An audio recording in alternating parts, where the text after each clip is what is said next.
I spent few years of my life in Ayodhya, that is Faizabad, in Uttar Pradesh.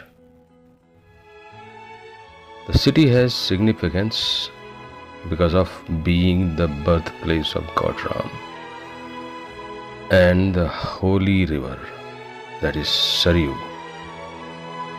Besides, there is nothing in the city so important as to stuck to my memory.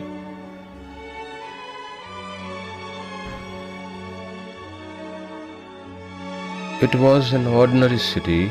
Nothing remained in my mind and memory except one incident which is embedded in my brain and my memory. I could not forget it, perhaps will not be able to forget rather.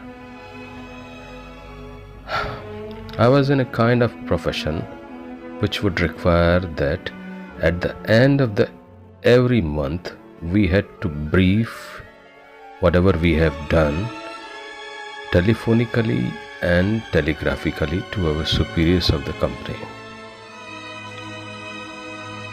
There were many of my type who live in flock.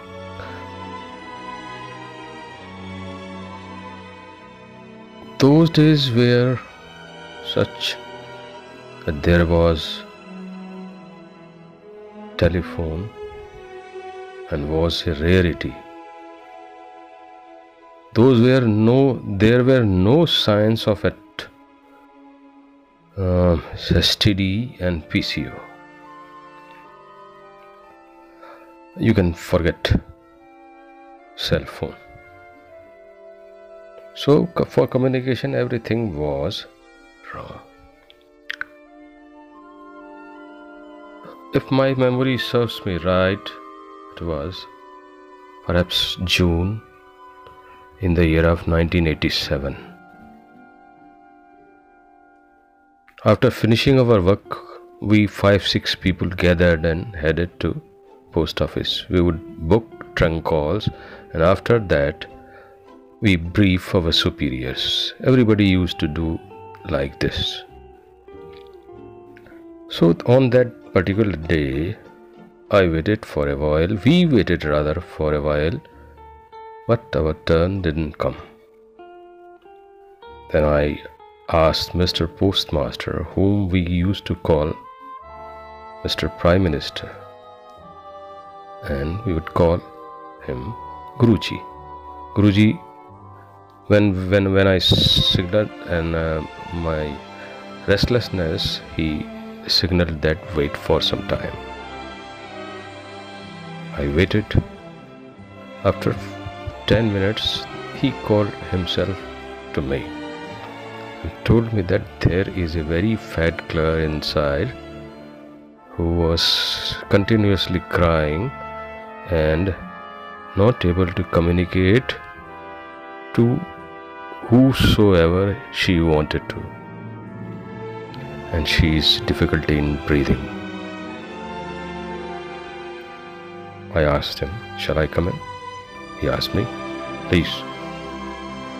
When I entered in, I found a lady, a young lady, we could call girl, very fat. Her face was red and was continuously crying.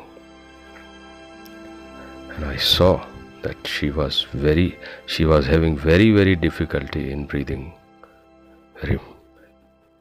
Then I almost snatched telephone from her hand and I talked to the person at the other side of the telephone that whosoever you are, please wait. You have been talking to that girl.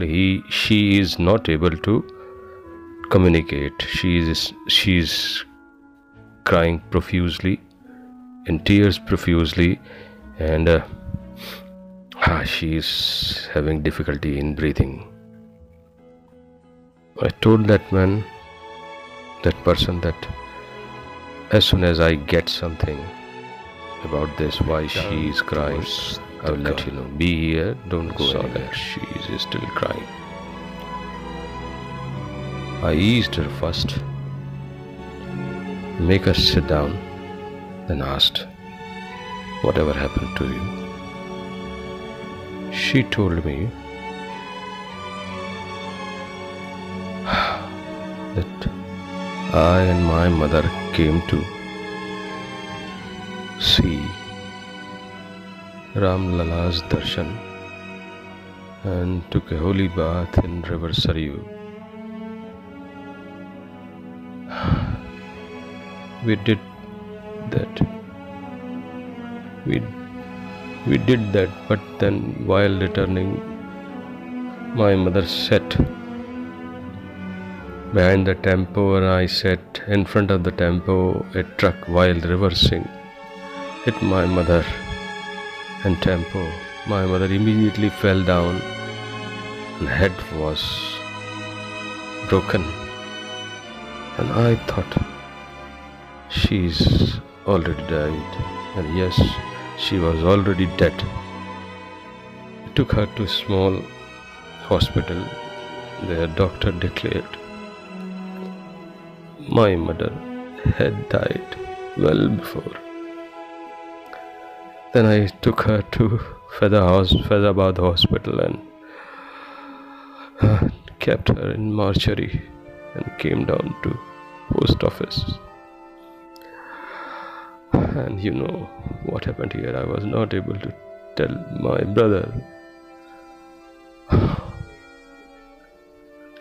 And then you came. One of my friend went to take his wife, and the wife took that young lady to their house, and they remained there until her brother with a friend came down to Ayodhya, Faizabad. When they met at 11 o'clock, when they met, they again hugged each other and were in tears. I solaced them, asked them to go for the plan we have made, and that was, we'll do the funeral on the banks of Saryu River, Ayodhya. We did that. In the morning we went to that place and we did all the rituals of cremation there. She was little satisfied. The brother also looked satisfied. Then the young lady took bath and everything she did. She ate food.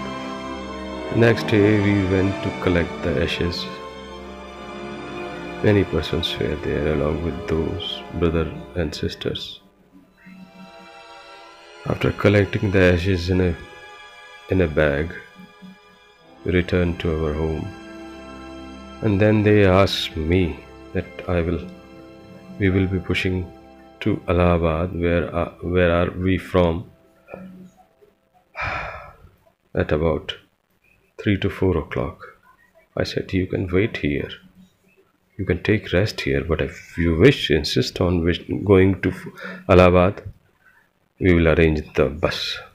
And then they decided to go to Allahabad at 3 o'clock. Bus was still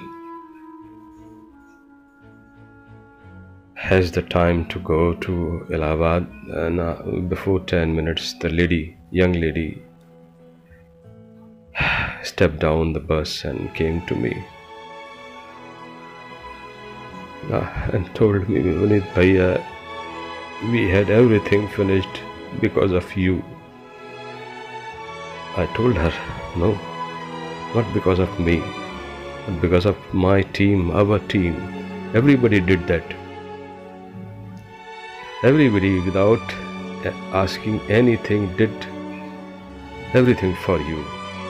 If you are comfortable only because of our team, then the buses started and they vanished from the scene.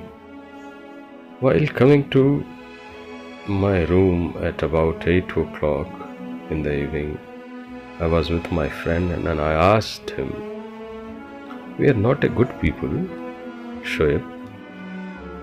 Why did we are very cunning and selfish people. Why did we do and how did we do what we did?" He asked me to not to be sentimental or over emotional. What we did. Don't think again and again what you did there. Now forget.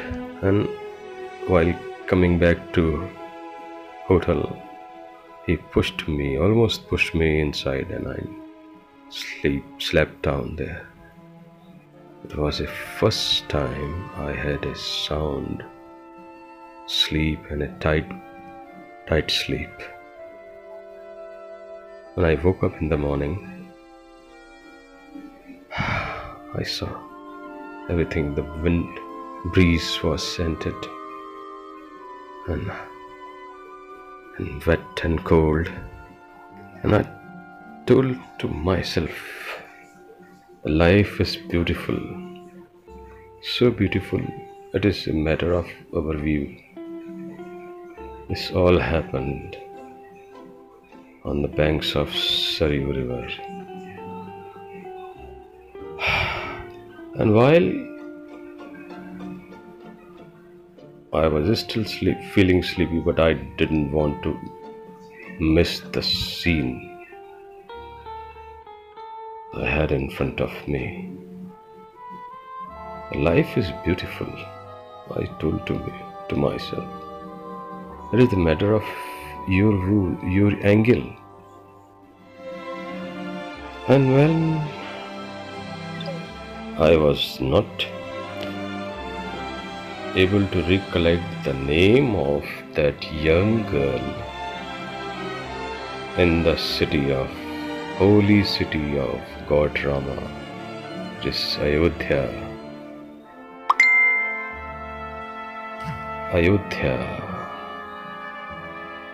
I'm able to recollect her name. She was Lalli. She wanted to make us brothers, 50 brothers at a time. Now I remember everything. When she was going, her name was Lalli. Wherever you are, live in peace, success.